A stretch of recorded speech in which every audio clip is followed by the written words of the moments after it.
Test number 1 તારીખ 6/7/2024 વિષય ગણિત વિજ્ઞાન કુલ ગુણ 20 ધોરણ 8 અહીંયા આપણે બે પ્રકારના ટેસ્ટ લઈએ છીએ એક વિજ્ઞાનનો ટેસ્ટ અને એક ગણિતનો ટેસ્ટ વિજ્ઞાનનો ટેસ્ટ 10 માર્કનો ગણિતનો ટેસ્ટ 10 માર્કનો ઓકે હા અત્યારે હાલ હું એકલા પ્રશ્નો લખીશ તમારે બેઠા પ્રશ્નો લખી નાખવાના છે તો સ્ટાર્ટ કરીએ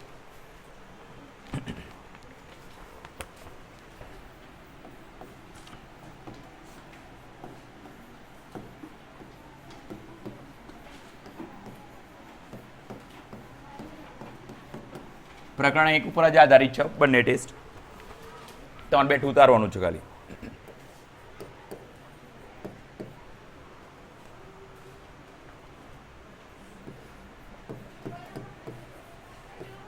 નોંધ લખો કોણા ઉપર ભૂમિને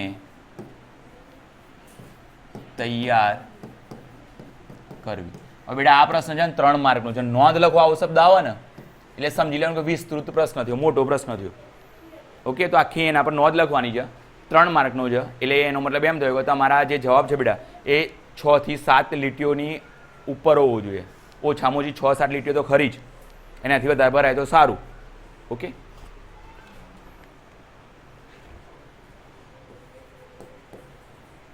પ્રશ્ન 2 તફાવત આપો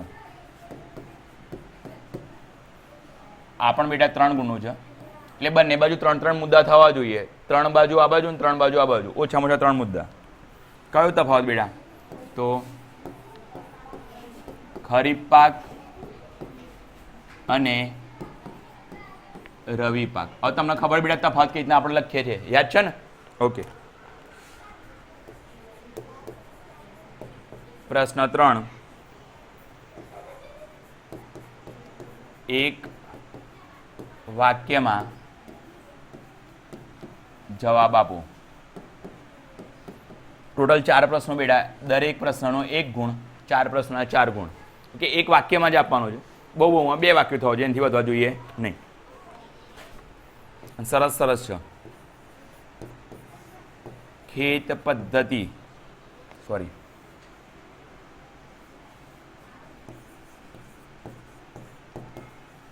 જુદી જુદી ખેત પદ્ધતિઓ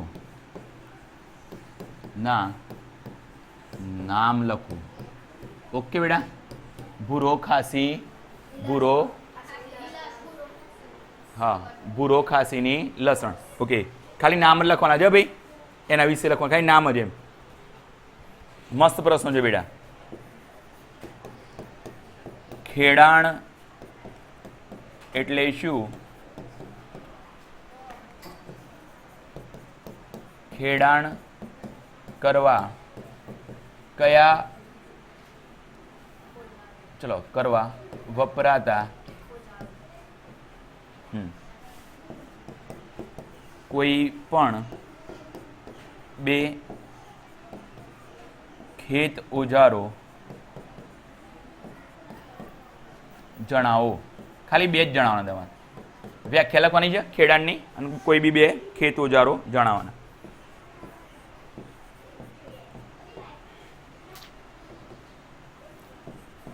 પાક એટલે શું ઉદાહરણ આપો એટલે ઉદાહરણ આપવાનું મેં ઓકે અને ચોથો પ્રશ્ન 4 જુદા જુદા ખેત ઓજારોના નામ અને ઉપયોગ લખો 4 જ ખાલી ખેત ઓજારોના નામ આપવાના અને એમના ઉપયોગ લખવાના જોડે જોડે ઓકે વિજ્ઞાનનો ટેસ્ટ પૂરો ઓકે અહીંયા લખી દો 10 ગુણના છે આ બધા નેક્સ્ટ ગણિત એમાં પણ કેટલા ગુણ બેટા 10 ગુણ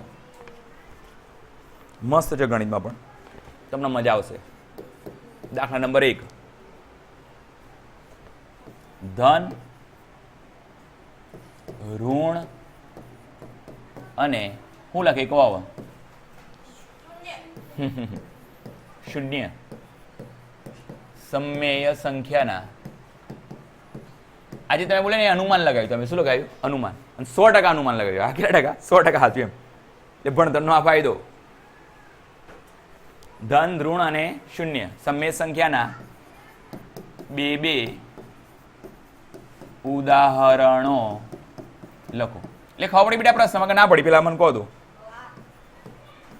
બે ધન સંખ્યાના ઉદાહરણ આપવાના, સમમેય સંખ્યાના, બે ઋણ સમમેય સંખ્યાના, બે શૂન્ય સમમેય સંખ્યાના. ઓકે, એ સમમેય સંખ્યા હોવી જોઈએ એના ઉદાહરણ આપવાના તમારે.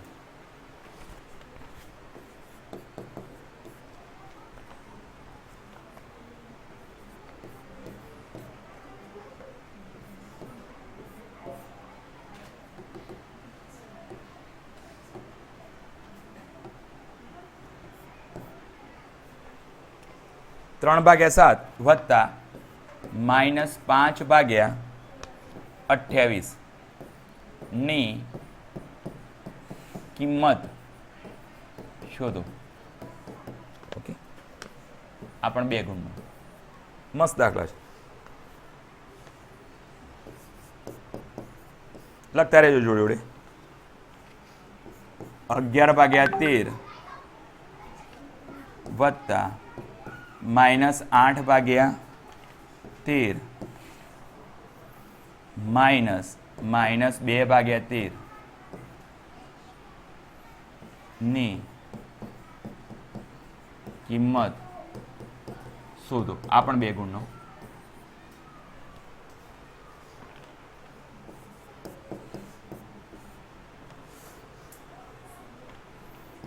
(2/5) -3/10